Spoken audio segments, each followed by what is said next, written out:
তার কাছে জানতে চাইবো যে ডায়াবেটিক্স জিনিসটা আসলে কি? সুন্দর প্রশ্ন করেছেন। ডায়াবেটিস বা এর আরেকটা নাম বহুমূত্র রোগ।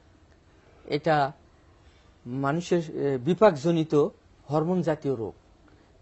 মানুষের দেহে অগ্নাশয় নামে একটা গ্রন্থি রয়েছে, এখান থেকে ইনসুলিন নামে একটা হরমোন তৈরি হয়। এই হরমোনটা শরীরে গিয়ে বিভিন্ন জায়গায় গ্লুকোজকে হজম করে এবং শরীরের শক্তি উৎপাদন করে নর্মাল লাইফকে লিড করায়। কিন্তু এই যদি হরমোনটা ইনসুলিন যদি শরীরের কোনো ক্রমে ব্যাহত হয়, সিগ্রেশনে ব্যাহত হয়, তাহলে এই ইনসুলিন আর কাজে লাগে না। তখন হয় কি গ্লুকোজটা বেড়ে যায় এবং নানা রোগের জটিলতার সৃষ্টি হয়। তার মধ্যে মানে এই রোগের অভাবে, এই ইনসুলিনের অভাবে মানে শরীরের পা থেকে মাথা পর্যন্ত সব সিস্টেমকে ইনভলভ করে। যেমন যদি এটার যখন গ্লুকোজ বেড়ে যায় তখন চোখের অন্ধত্ব হয়।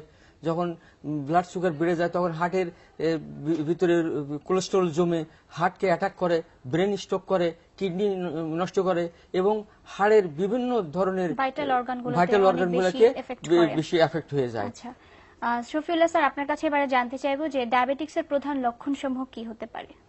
হ্যাঁ, ডায়াবেটিস আসলে যেটা যে বহুমূত্র স্যার যেটা বললো যে বহুমূত্র রোগ, অনেক বেশি মানে তার বারবার যেটা বাথরুমে পাওয়া এটা হতে পারে। তাছাড়া তার অনেক সময় এই রোগীর ওজন কমে যাওয়া, বিভিন্ন হতে পারে। কিন্তু বেসিক্যালি এই রোগীর দীর্ঘদিন রোগ ভোগের কারণে দেখা যায় শারীরিক অক্ষমতা তৈরি হতে পারে। সেটা সবচেয়ে ইম্পর্টেন্ট যে এই যে রোগীগুলা সাধারণত দেখা যায় দীর্ঘমেয়াদী আর্থ্রাইটিস আক্রান্ত হয় এবং খুব দ্রুত অস্টিওআর্থ্রাইটিস ডেভেলপ করে এবং দেখা যায় তার যে শরীরের যে মাস্কুলোস্কেলেটাল সিস্টেমটা টোটালি অকেজ হয়ে যায়। স্যার যেটা বললো যে বিভিন্ন অর্গানও এফেক্ট করে এবং টোটাল সিস্টেম বডির বিভিন্ন, যেটা আপনি জানেন যে আমাদের চলাফেরা কাজকর্ম করতে আমাদের মাংসপেশি জয়েন্ট খুবই ইম্পর্টেন্ট।